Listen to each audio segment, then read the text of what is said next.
Bendiciones para todos. Una vez más estamos aquí con el ánimo de compartir una palabra.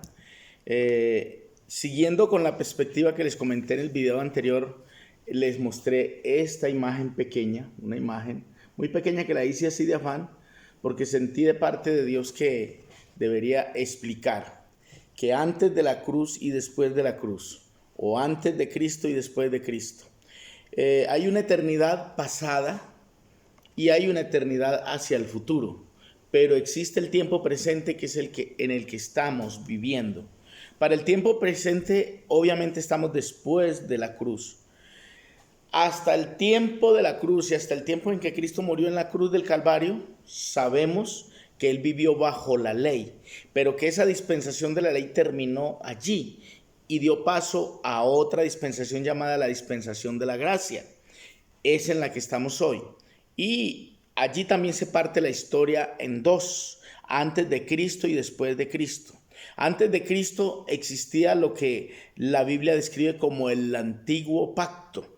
El antiguo pacto se componía de varios pactos transitorios hechos a través de los tiempos con todos los hombres que pertenecían al pueblo de Dios.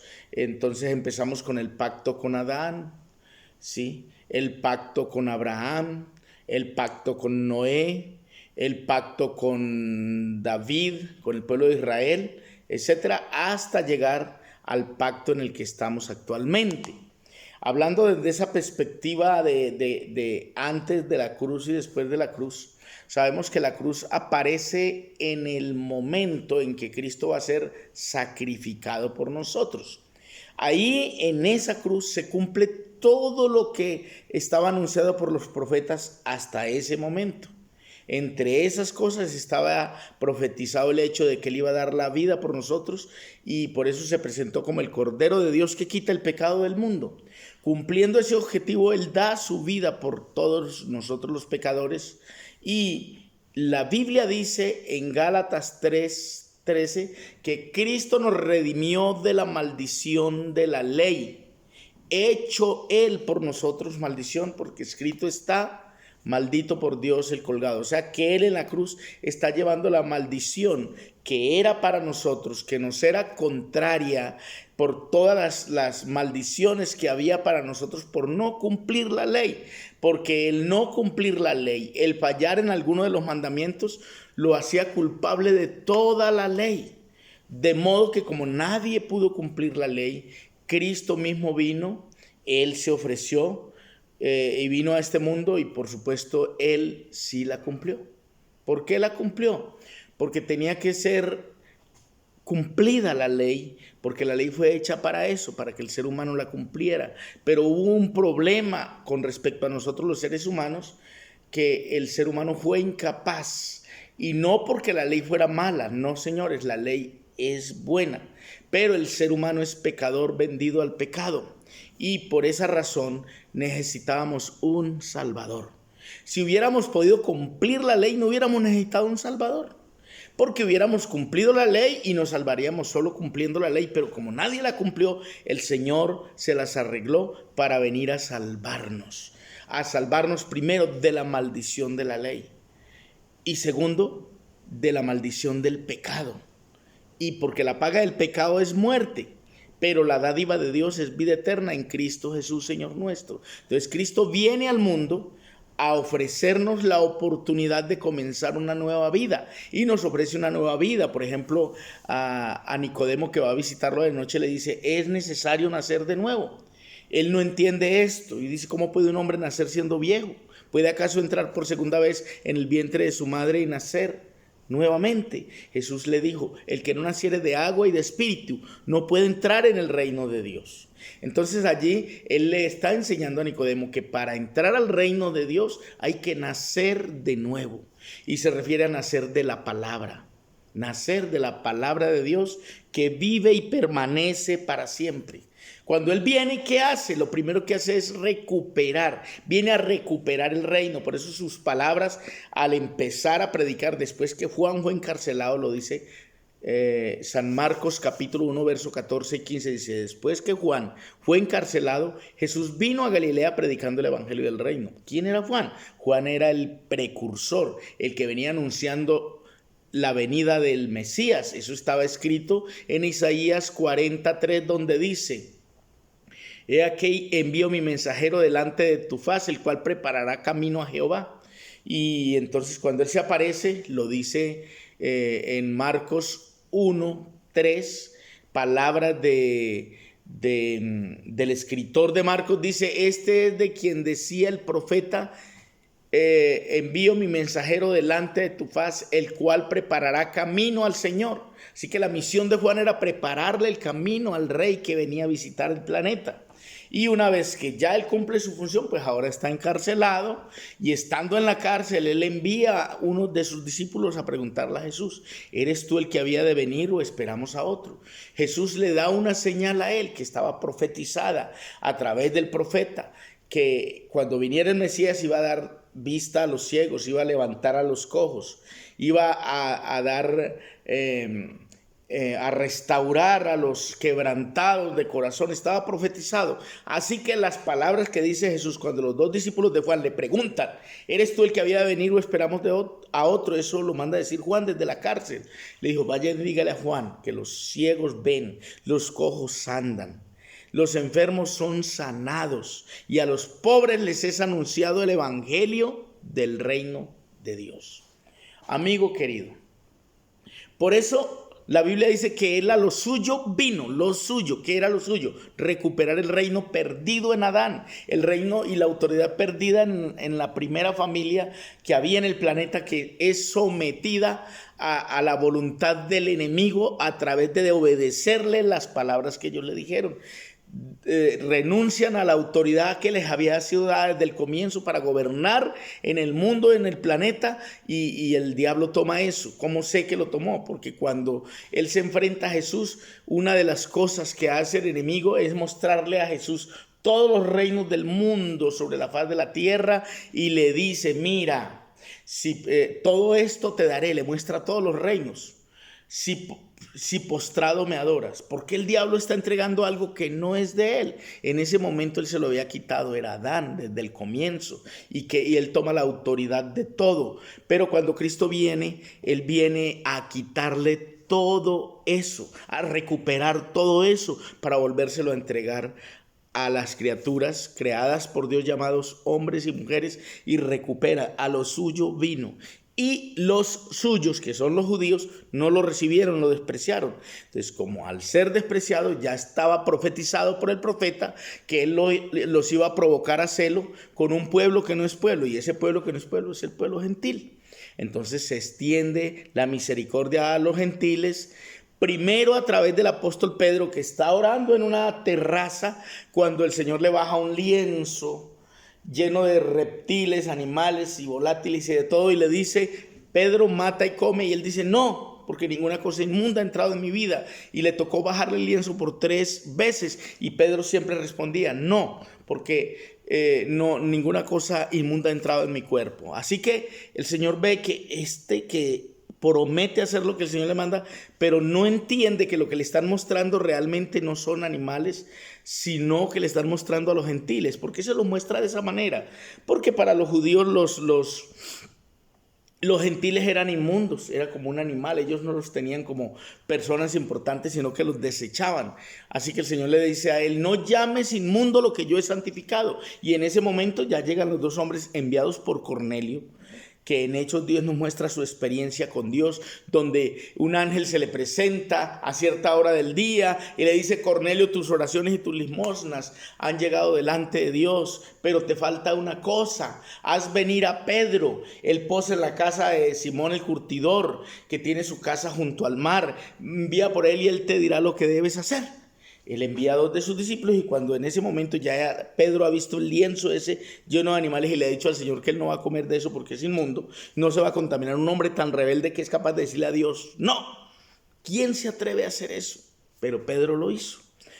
Sin embargo, cuando ve que 2 gentiles vienen a buscarlo y le dicen: mira, don Pedro, lo que pasa es que el centurión romano Cornelio, él ha tenido una visión y envía por ti para que tú vayas, porque ese ángel le dice: envía por Pedro, que él te va a decir lo que debes hacer.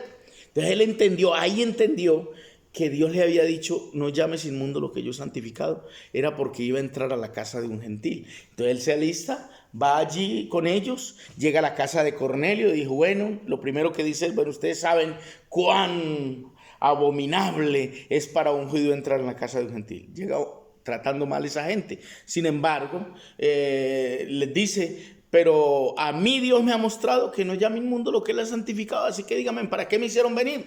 Y comienza Cornelio y le cuenta la historia de lo que ha pasado. Es que a cierta hora estaba yo ayunando y un ángel se me presentó y me dijo esto. Y bueno, tú has hecho bien en venir y ahora todos estamos aquí.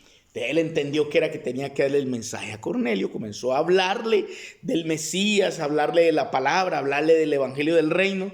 Y en ese momento en que él está hablando, dice que desciende el Espíritu Santo con poder sobre esa casa y todos los que están allí comienzan a hablar en lenguas y la mayoría eran gentiles. Ahí habían judíos que habían venido con Pedro, pero venían a chismosear, a observar, para juzgar, que así hacen muchos. Y entonces Pedro, cuando ve esto, para curarse en salud, dice estas palabras: ¿puede acaso alguno impedir el agua para que no sean bautizados estos que han recibido el Espíritu Santo también como nosotros? Entonces todos están mudos, porque ese evento que el Espíritu Santo viene, lo habían visto, era en el aposento alto, con judíos. El Espíritu Santo se había derramado sobre los judíos que habían venido de diferentes naciones, y al punto que el Espíritu Santo les hace hablar en nuevas lenguas a la gente, y hablaron idiomas allí, porque ellos entendían en el idioma en el que habían nacido. Esas fueron las lenguas que se hablaron allí. Y lo mismo ocurre entonces con Cornelio en la casa de un gentil, que el Espíritu Santo viene con poder. Ahora este fenómeno es más increíble para los judíos, porque ¿cómo va a caer el Espíritu Santo en un gentil si para el judío es inmundo? Pero Dios permitió esa llenura sobre ellos para que no llamaran inmundo lo que ya Dios ha santificado.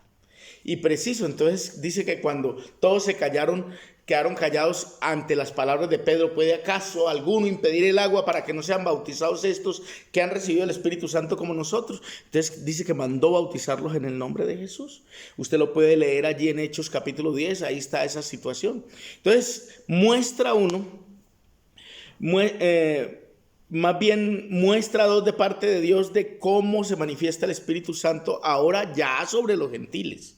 Impresionado Pedro, pero Pedro no permaneció en esto, porque comienza un problema en la vida de Pedro y se junta en cierta forma con los judíos, pero cuando viene, está con los gentiles hablando y vienen los judíos, el hombre se aparta. Eso lo encuentra usted en Gálatas capítulo 2, donde Pablo lo reprende a él fuertemente. Dice que lo reprendió fuertemente y lo llamó hipócrita. Dije, porque era de condenar. ¿Cómo es posible que se junta con los gentiles, pero cuando ve a los judíos se aparta de ellos y hace como a dar a creer que no está con ellos? Entonces Pablo lo llama hipócrita por esto. Entonces, ¿qué pasa? Que el Señor tiene que llamar a Saulo de Tarso. Llama a Saulo de Tarso porque Pedro no entiende el llamado para los gentiles, a pesar de que él va primero y les predica, pero como que quiere ser más judío. Entonces ahí es donde nace el tema de lo que yo he querido tratar con ustedes, hermanos, que es lo que les dije en el capítulo anterior, o en la enseñanza anterior, que es acerca del concilio de Jerusalén, lo que pasó allí. ¿Qué pasó? Bueno, se reúnen, hacen venir a Pablo y a Bernabé para tratar un asunto que tenía que ver con una problemática que estaba surgiendo, problemas entre ellos por la enseñanza, porque unos decían que el mensaje era solo para los judíos, pero Pablo dice, no, pero para los gentiles también. Entonces los judíos que iban detrás de ellos les decían, no, pero tienen que circuncidarse también los gentiles. Deben circuncidarse así como lo hacemos nosotros para poder pertenecer al pueblo de Dios. Pero a Pablo Dios le había mostrado que ellos no tenían que hacerlo. Y eso es lo que vamos a ver en el capítulo 15 de Hechos de los Apóstoles, en el primer concilio de Jerusalén. Se lo voy a leer. Dice así: entonces algunos que venían de Judea enseñaban a los hermanos, si no os circuncidáis conforme al rito de Moisés, no podéis ser salvos. Eso decían los judíos. Entonces, como Pablo y Bernabé tuviesen una discusión y contienda no pequeña con ellos, se dispuso que subiesen Pablo y Bernabé a Jerusalén y algunos otros de ellos a los apóstoles, a los ancianos, para tratar esta cuestión. Ellos pues, habiendo sido encaminados por la iglesia, pasaron por Fenicia y Samaria contando la conversión de los gentiles, y causaban gran gozo a todos los hermanos, y llegados a Jerusalén fueron recibidos por la iglesia y a los apóstoles y a los ancianos, y les refirieron todas las cosas que Dios había hecho con ellos entre los gentiles, haciendo que los gentiles se convirtieran a Dios. Dice el verso 5, pero algunos de la secta de los fariseos que habían creído se levantaron diciendo: es necesario circuncidarlos y mandarles que guarden la ley de Moisés. Y se reunieron los apóstoles y los ancianos para conocer de este asunto. Ese era el problema. Por eso tuvo que haber esa cumbre o ese concilio para ellos tomar decisiones allí. Y bueno, el Señor es tan bueno. Dice que una vez que se reunieron, les sigo leyendo, después de mucha discusión, Pedro se levantó y les dijo: varones hermanos, vosotros sabéis cómo ya hace algún tiempo que Dios escogió que los gentiles oyesen por mi boca la palabra del evangelio y creyesen, refiriéndose al suceso que sucedió en la casa de Cornelio. Pero él lo que no les decía era que, hombre, él no se sentía bien con ellos porque sentía que estaba violando la ley, etcétera. Entonces mire lo que dice el verso 8: y Dios, que conoce los corazones, les dio testimonio, dándoles el Espíritu Santo lo mismo que a nosotros, y ninguna diferencia hizo entre nosotros y ellos, purificando por la fe sus corazones. Ahora pues, ¿por qué tentáis a Dios poniendo sobre la cerviz de los discípulos un yugo que ni nuestros padres ni nosotros hemos podido llevar? Se refiere porque el que cree en Jesús es un discípulo. Entonces él dice: ¿por qué le vamos a poner ese yugo? ¿Cuál yugo? El yugo de la ley. Ni nosotros hemos sido capaces de llevarlo, porque ellos se sentían que no lo habían sido capaces de guardarlo, de cumplirlo. Dice: antes creemos que por la gracia del Señor Jesús seremos salvos de igual modo que ellos. Entonces toda la multitud cayó, no de caerse, sino de quedarse callado. Y oyeron a Bernabé y a Pablo, que contaban cuán grandes señales y maravillas había hecho Dios por medio de ellos entre los gentiles. Verso 13, estoy leyendo Hechos 15. Y cuando ellos callaron, Jacobo respondió diciendo: ¿quién era Jacobo? El hermano del Señor, que en este momento ya era pastor en Jerusalén. Él era un judío recalcitrante y defensor de la ley. Pero dice: varones hermanos, oídme. Verso 14 dice: Simón ha contado cómo Dios visitó por primera vez a los gentiles para tomar de ellos pueblo para su nombre. Y con esto concuerdan las palabras de los profetas, como está escrito. Después de él está hablando acerca de una palabra profética, una profecía dada por los profetas, y dice: después de esto volveré y reedificaré el tabernáculo de David que está caído, y repararé sus ruinas y lo volveré a levantar, para que el resto de los hombres, se refiere a los gentiles, el resto de los hombres busque al Señor. Y todos los gentiles, aquí aclara, y todos los gentiles sobre los cuales es invocado mi nombre, dice el Señor, que hace conocer todo esto desde tiempos antiguos. ¿Esto dónde está? ¿Qué profeta lo habló? Amós capítulo 9 del verso 1 al verso 12. El profeta Amós habló de eso. Entonces Santiago dice: por lo cual, dice Santiago, yo juzgo que no se inquiete a los gentiles que se convierten a Dios, sino que se les escriba que se aparten de la contaminación a los ídolos, de fornicación, de ahogado y de sangre. Esas 4 cosas fue lo único que les prohibieron. Y dice el verso 21, dice: porque Moisés desde tiempos antiguos tiene en cada ciudad quien lo predique, en la sinagoga donde es leído cada día de reposo. Entonces pareció bien a los apóstoles y a los ancianos, con toda la iglesia, elegir de entre ellos varones y enviarlos a Antioquía con Pablo y Bernabé, a Judas, que tenía por sobrenombre Barsabas, y así las varones principales entre los hermanos, y escribir por conducto de ellos, es decir, de ellos, de los que estaban allí en la reunión, dice: los apóstoles y los ancianos y los hermanos, a los hermanos de entre los gentiles. Esa carta iba dirigida a los gentiles, o sea, a usted y a mí, que están en Antioquía, en Siria, en Cilicia. Dice: salud, por cuanto hemos oído que algunos que han salido de nosotros, se refería a los judíos, a los cuales no dimos orden, os han inquietado con palabras perturbando vuestras almas, mandando circuncidaros y guardar la ley. Esto es perturbar la conciencia de la gente. Hasta el día de hoy se vive. En Gálatas Pablo dijo: estoy maravillado que tan pronto os hayáis apartado del que os llamó para seguir un evangelio diferente. Se refería a la mezcla de ley y gracia.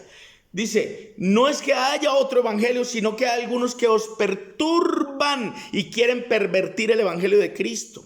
Entonces, esa mezcla, de eso están hablando aquí ahora.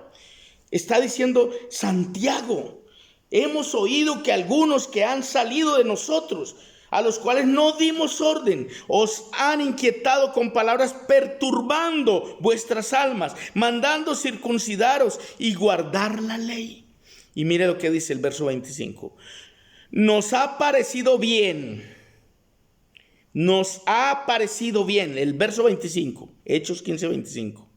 Habiendo llegado a un acuerdo, elegir varones y enviarlos a vosotros con nuestros hermanos Bernabé y Pablo, hombres que han expuesto su vida por el nombre de nuestro Señor Jesucristo. Así que enviamos a Judas y a Silas, los cuales también de palabra os harán saber lo mismo. Porque ha parecido bien, escuche, verso 28, ha parecido bien al Espíritu Santo y a nosotros no imponeros ninguna carga más que estas cosas necesarias, que os abstengáis de lo sacrificado a ídolos, de sangre, de ahogado y de fornicación. 4 cosas, de las cuales cosas, si os guardáis, bien haréis. Pasadlo bien. Eso es todo. O sea que el pueblo gentil no estaba obligado a guardar, ni lo está, porque ellos lo decidieron allí. En Hechos capítulo 15 está. Los gentiles no tienen que guardar, solamente se abstienen de esas 4 cosas necesarias. Yo no sé por qué hoy quiere algunos obligar al pueblo a hacer mezcla entre ley y gracia. Y eso es lo que Pablo llama un evangelio diferente. Léalo en Gálatas, capítulo 1 y capítulo 2. Allí hay una discusión entre Pedro y Pablo. ¿Por qué? Porque Pedro quiere judaizar también y esos judaizantes siempre persiguen a la iglesia hasta el día de hoy todavía. ¿Cuántos hermanos se han salido de las iglesias para ir a judaizarse? Cuando no tienen que hacerlo, hermano, porque está en la Biblia, está en la Biblia. Ahí dice que no se oprima a los hermanos que se convierten a Dios, sino que se abstengan de esas 4 cosas. Está en la Biblia, siempre estuvo allí. ¿Por qué nos enseña? ¿Por qué nos enseña la verdad? ¿Por qué se le mezcla la cuestión y se salen de lo correcto, de lo que el Señor anunció? Hermanos, por favor, volvamos a la Biblia. Salgámonos de las tradiciones humanas y volvamos a la Biblia, por favor. La gente necesita saber la verdad, saber que hoy estamos bajo el nuevo pacto, saber que hoy estamos bajo la gracia. Por favor, hermanos, volvamos a la palabra. Ahí está escrito. Hermanos, los amo en el amor del Señor. No voy a hablar de ninguna organización en particular, ese no es mi oficio. Mi oficio es predicarle este evangelio del reino y predicarle lo que vivieron los apóstoles, lo que ellos vivieron allá. Ese concilio tiene vigencia todavía, no se ha cambiado nada. Allí está escrita, es la palabra de Dios que vive y permanece para siempre. Por eso ellos se reúnen, todos toman decisiones, pero dicen: nos ha parecido bien a nosotros y al Espíritu Santo, porque el Espíritu Santo es el que está guiando la iglesia ya en Hechos de los Apóstoles y es el que debe estarnos guiando hoy. El Espíritu Santo desde allá para acá no ha cambiado de opinión, sigue siendo el mismo porque es el mismo Dios. Bendito el nombre del Señor para siempre. Los amo en el amor del Señor. Dios nos dé entendimiento a todos y que podamos volver a la palabra. Saludos y bendiciones.